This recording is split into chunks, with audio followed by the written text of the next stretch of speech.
सबसे पहले तो मैं आज की इस इवेंट में जितने भी हिस्सा लेने वाले लोग हैं, जिनकी तादाद पिछली जितनी भी इवेंट्स अभी तक ऑर्गेनाइज हुई उनसे बहुत बड़ी है, मैं उन सबको मुबारकबाद देता हूं।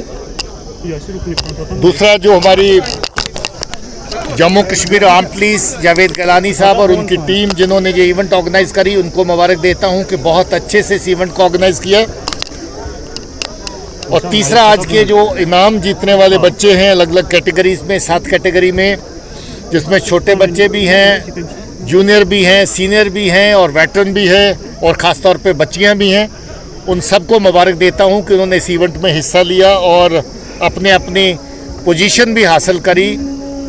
ये इवेंट मैं समझता हूं कि जो हमारी कोशिश है कि जम्मू कश्मीर में अमन का जो सिलसिला है वो और मजबूत हो, हम लोग सब मिलकर के, जम्मू कश्मीर पुलिस और आवाम सब मिलकर के इसके लिए काम करें। उस कड़ी में ये एक और कामयाब पहल है। मैं समझता हूं कि इस तरह की इवेंट्स जो जम्मू कश्मीर पुलिस की जानिब से ऑर्गेनाइज़ की जाती हैं, वो न सिर्फ हमें अपने आवाम के करीब लाती हैं बल्कि हमें एक मिशन के साथ जोड़ती हैं। और हमारा जो मिशन, जो जहां पर बर्बादी का दौर लंबे अरसे से जम्मू कश्मीर के लोगों ने झेला है, तबाही और बर्बादी जिसमें हज़ारों जानें जहां पर जाया हुई हैं, वो तबाही और बर्बादी जिसके चलते बच्चों की एजुकेशन और बच्चों की ग्रोथ जो है वो सफ़र करी है, आज हम ये महसूस करते हैं कि उस तबाही और बर्बादी को दौर को पीछे छोड़ करके आगे बढ़ने का वक़्त है। और मैं समझता हूँ कि जिस तरीके से ये इवेंट हुई है उसी तरीके से बाकी इवेंट्स जो ऑर्गेनाइज़ करने जा रहे हैं, जश्न डल अभी बाकी है, मैराथन रेस जो हम हर साल करवाते हैं वो भी बाकी है, मार्टिन्स मेमोरियल जो हॉकी टूर्नामेंट है वो भी बाकी है।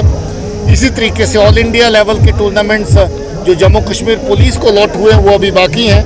मैं उम्मीद करता हूँ कि उसी में भी इसी तरीके जोश व खरोश से लोग आप शामिल होंगे। जी साहब, आपने यहाँ पे अपनी तकरीर में कहा कि जितने कांटे थे वो हमने निकाले, अब सिर्फ चंद कांटे बाकी हैं। थोड़ा बहुत ये इस हवाले से बताइए, चंद कांटे भी कब निकल जाएंगे? देखिए, ये कांटे जो हमारे अमन के दुश्मन, आवाम के दुश्मन ताकतें उन्होंने जहाँ पर बोए, उन कांटों ने न सिर्फ हमें जख्म दिए बल्कि बहुत सारे हमारे कीमती जानें भी यहाँ पर उनकी वजह से गई। मुझे खुशी है कि बहुत सारे ऐसे जो कांटे बोए गए थे उनका जहाँ से सफाया हुआ है। वो कांटे जो समाज को जख्मी करते थे, वो कांटे जो हमारे लोगों को जख्म दे रहे थे, तकलीफ़ दे रहे थे, उनका सफाया हुआ है।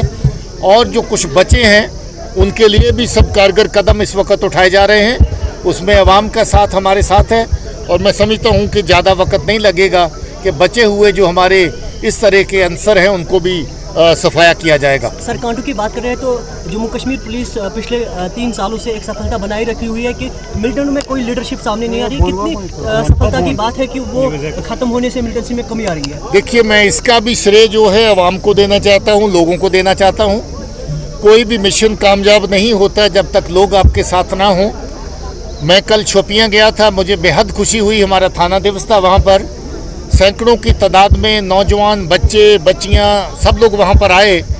उन्होंने इस बात का जिक्र किया कि वही जैनपुरा जिसमें कभी मिलिटेंसी के चलते सारे के सारी वीडियो बना करके मिलिटेंट्स हैफशीर माल की रोड से उस इलाके से देते थे, आज उस इलाके में अमन अमान है। कल वहाँ जिक्र हो रहा था कि हमारे इलाके में डिस्पेंसरी होनी चाहिए। कल वहाँ जिक्र हो रहा था कि पीने के पानी की सुविधा उन इलाकों में भी पहुँच जाए जहाँ पर अभी नहीं है। कल वहाँ जिक्र हो रहा था, बच्चियों ने, ख़ासतौर पे सुमैया, वहाँ पर एक बच्ची ने कहा कि मैं 80 बच्चियों की क्रिकेट की जो एक तादाद तैयार कर चुकी हूँ। हमें बच्चियों के लिए क्रिकेट की एकेडमी नहीं है, हमें क्रिकेट के लिए एकेडमी चाहिए। आज देखिए वक्त वहाँ तक पहुँचा है कि हम लोग, बच्चे और बच्चियाँ आज ये डिमांड कर रहे हैं कि हमें खेल कूद में अपने कैरियर में आगे बढ़ना चाहिए। मैं ये समझता हूँ कि इस अमन अमान के माहौल को पैदा करने में पुलिस के साथ, सिक्योरिटी फोर्सेस के साथ, जो लोगों के साथ है, वो बस सबसे बड़ी चीज़ है। इसी तरीके से लोग इसी अमन के रास्ते पे आगे बढ़ाने के लिए हमारा साथ देते हैं।